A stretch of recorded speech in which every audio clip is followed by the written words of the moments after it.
Timmy. We're here, buddy. Somehow we have survived. What I thought was through the night. It was worse than I thought. Like I was expecting, just a rainstorm throughout the night, but it got pretty bad. Yeah, we lost power multiple times at my house. We had some downspouts ripped off the building at church. And what? The preschool director's texting me this morning of, hey, we've got water coming in here, here, and here. Yikes. And that's the new roof. Ironically, the 45-year-old roof is not leaking, and the 3-year-old roof is leaking. So these are the fun things you get to deal with when you are the solo full-time staff member at a church. But also when your wife is a teacher and the county says, hey, in-service days are still happening today. Oh, come on. So come on.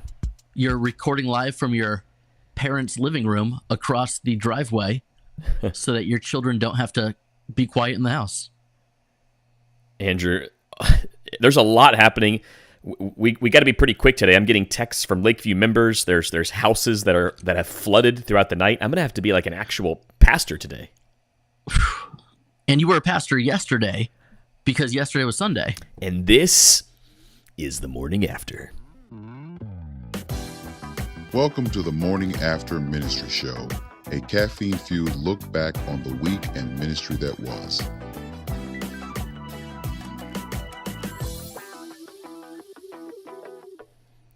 So here we are. It's Monday after what was nothing, which turned into a tropical depression, which turned into a tropical storm, which turned into a hurricane. Which turned into a hurricane. And I feel like we've had category 3 or 4 storms go past us. Yeah. It was like, that was nothing. We had, 18 hours. We are still under tropical storm watch in where I live because I'm a little bit closer to the coast than you are. We're not in the all clear until 4:15 today. Yeah, I saw that. Andy, I don't know who all watches our boy Dennis, but I'm gonna go out on a limb here and say he downplayed this one. Like he really downplayed it, and it was far worse than what we were expecting. He owes me an apology. He rarely gets it wrong, but he had a swing and a miss on this one, unfortunately. But hey, we survived. Hopefully, all of our people survived. Any damage to the house, to the neighborhood, to the church? Have you been by the church yet? House is good. Neighborhood's good. Thankfully, the pool is way flooded, but it's flowing into the backyard. So that's just one of those things. I'm sure your pool's overflowing too. My pool is overflowing, and I need to dump a couple gallons of chlorine in before the rainwater starts turning things colors. Yeah, have not checked on the church yet. When I left yesterday, we had a lot going on yesterday. I didn't leave the church till 2:30, 2:45 yesterday in the afternoon. And it was the entire parking lot was underwater. So that was not good.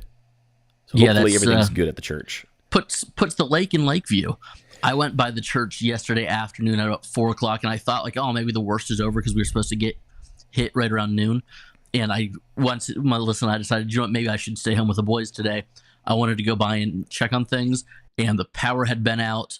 We had, the downspouts were down. I didn't find any wet spots, but it was the downtown Safety Harbor was a war zone driving in. So who knew this little storm that no one heard of last week would do so much?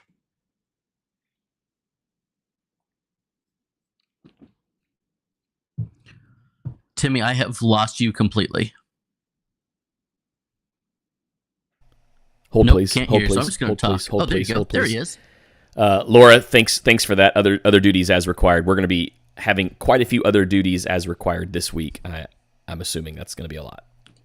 It's one of those weeks. Something that they don't tell you is when a storm comes, bugs come into your house.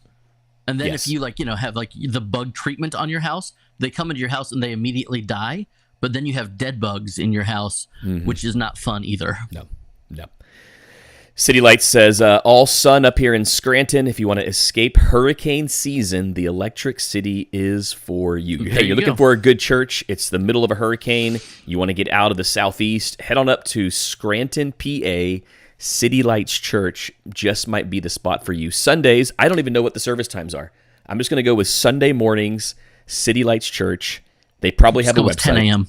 10 a.m. City Lights, is that right?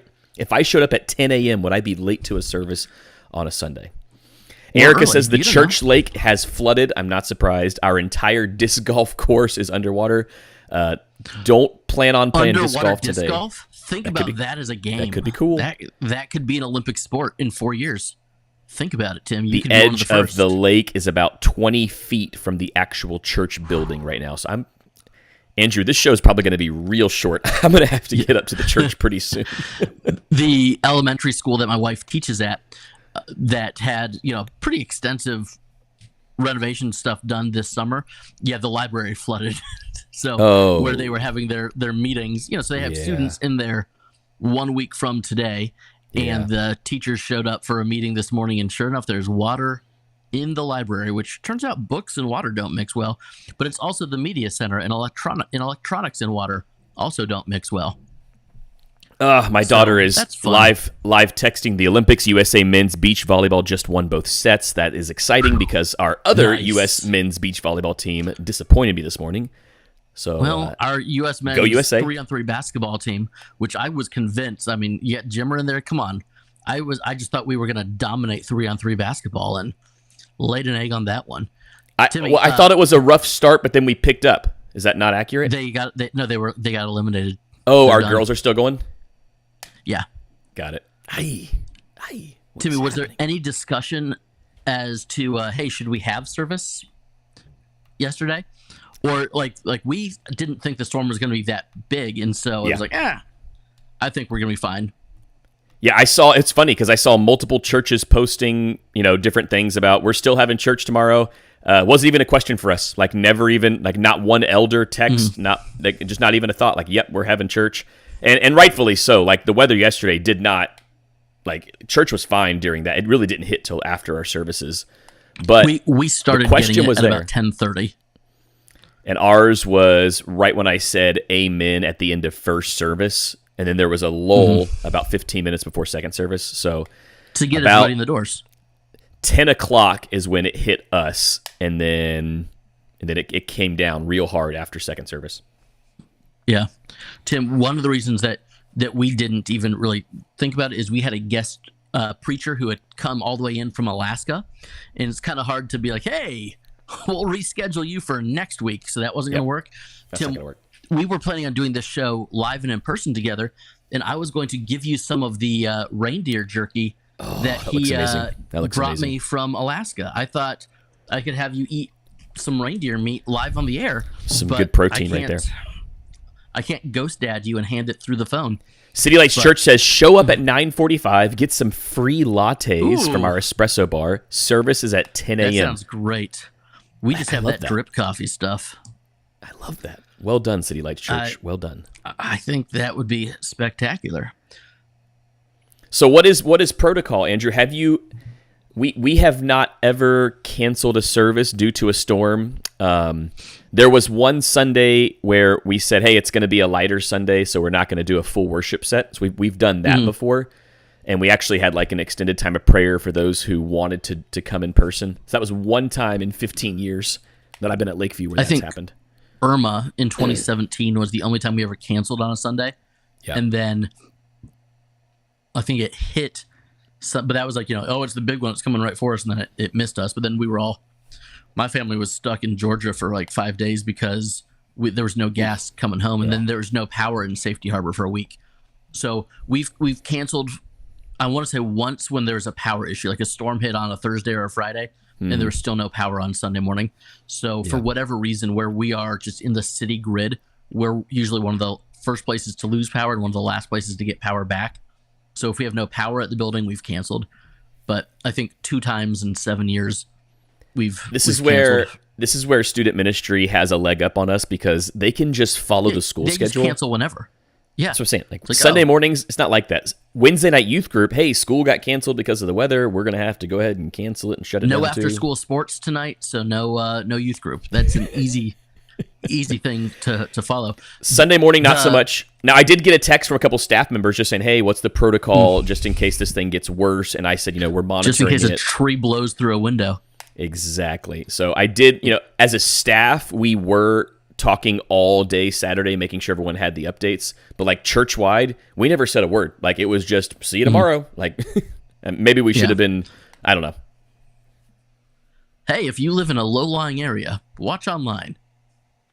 Or maybe don't watch online, listen online, and be putting sandbags out because this thing's going to flood. Or get out of your house. You live in a low-lying area, come to church, and you'll be safer. That too. The crazy thing is that we've had storms where we've missed 2 or 3 days of school that have been nothing compared to what the past 24 hours have been like. But oh well, we don't get to be the school district people that make those decisions. Nope, not at all. Andrew, it was a pretty wild weekend, not just because of a storm. It was a full weekend. It was really full. It actually kicked off on Saturday. There's something I haven't told you. I've been saving it for the show. I didn't even tell. I mean, not a lot of people know this. So it's funny because on Saturday, we were together. We'll talk about that in a second. We were together for hours. One of the questions on Saturday was, how open are you guys with each other? And we were like, oh, we're way too open. You should see our group text thread, yada, yada, yada. There's something you might not know about me, Andrew. I'm ready. It struck its ugly head again on Friday. I have a history of passing out, of like really hard fainting and having seizures when I pass out. It only happens once every few years, and it typically happens around getting blood drawn. And my doctor said, hey, Tim, time to get your blood drawn. So I went in on Friday to Quest Diagnostics. Been there. Sweet older lady, phlebotomist, really nice nurse. She was, getting ready to draw blood out of a 205-pound male, and I'm just sitting straight up. I'm looking over at the tube, then I look at her, and I just said, I don't feel so good. And she's like, oh, that's okay. Breathe, in through your nose, out through your mouth. And the next thing you know, I've got a handful of nurses over me gently shouting my name, Timothy, Timothy, Timothy. And Andy, this was the worst I've ever had. She said I was out for 2 solid minutes. I was about 30 seconds away from an ambulance call. And I said, when I woke up, I didn't know who I was. I didn't know my name. I didn't know where I was. And it took about 5 minutes for my memory to come back. It was the weirdest. I'm like, it was Timmy, bizarre. that's not healthy. It was crazy. Thankfully, Stephanie was in the waiting room. She was brought in to help, bring me back to earth for a minute, because I thought I was dead. Like, I was she just like, I freaking guess out? She was calm. She went with me because she knew that this is a possibility for me. And boy, was that something. Sam, he says, hearing this story makes me weak in the knees. Yes. And yes, I will do anything for attention. He's got that one right. Absolutely. I debated even telling you, because I'm like, I told Steph, it's really embarrassing. Like, you feel like you should be able to do things like give blood or get blood work done, and that's what knocks me out. Like, just absolutely. She said at one point she had to hold my hands down because I went into fist mode, and she thought I was going to start punching while I was having seizures because I was out cold, and they had to have multiple nurses holding my arms down because they thought I was going to start swinging. What is wrong with me? Timmy, why do you work out so much when this is how healthy you are? I slept in a little bit this morning. I had a donut, and I could give you all of the blood you want right now, and I'd be fine. Now, my blood might be a little bit sticky, but whatever, it's fine. This just goes to show that I am the picture of health of the two of us. It's possible. I'm going to outlive you, Tuna. I'm curious to see what all that blood comes back to say. Hopefully, it's fine. I just have a weak stomach. It's the last time I passed out was... You shouldn't snort lines of creatine. Well, maybe that's what we'll say. It goes in my shakes. I don't snort it. But it was 10 years ago. I haven't passed out in 10 years. That was a long time ago.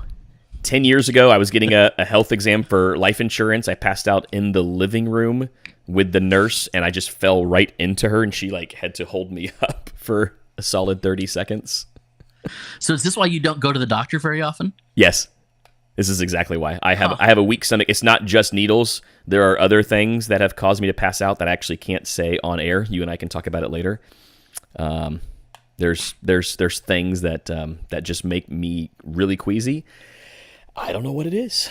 So then Friday, I was down for the count, like full recovery day, because I knew, and we'll talk about this, I knew what was coming this weekend.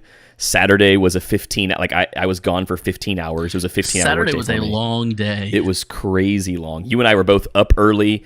We had breakfast together. When do we ever have breakfast together? We had breakfast in the same room. We didn't have breakfast together. We saw each other. We saw each other, but we didn't eat together.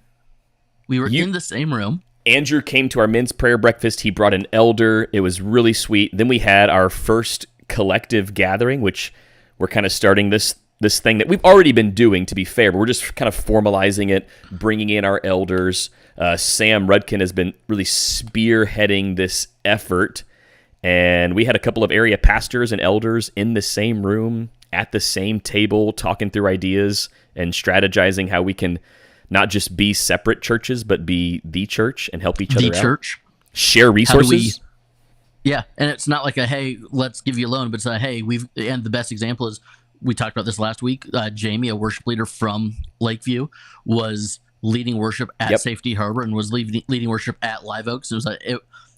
There are seasons when one church is going to have more financial resources. There are seasons when one church is going to have more people resources. And what can we do to benefit the kingdom and not just build our castles? Sam says, we were honored to have you and Don at Lakeview, Andrew. That is very, very true. Well, Steph says, Sam. To be fair, okay, this is a true story. I told him he needs to tell them to lay down, that he has a history. I didn't say a word. I just thought, I'm better. It's been 10 years. It's not going to happen again.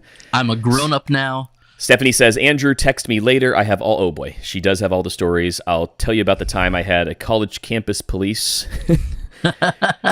Look, they thought I was out partying. I was not partying.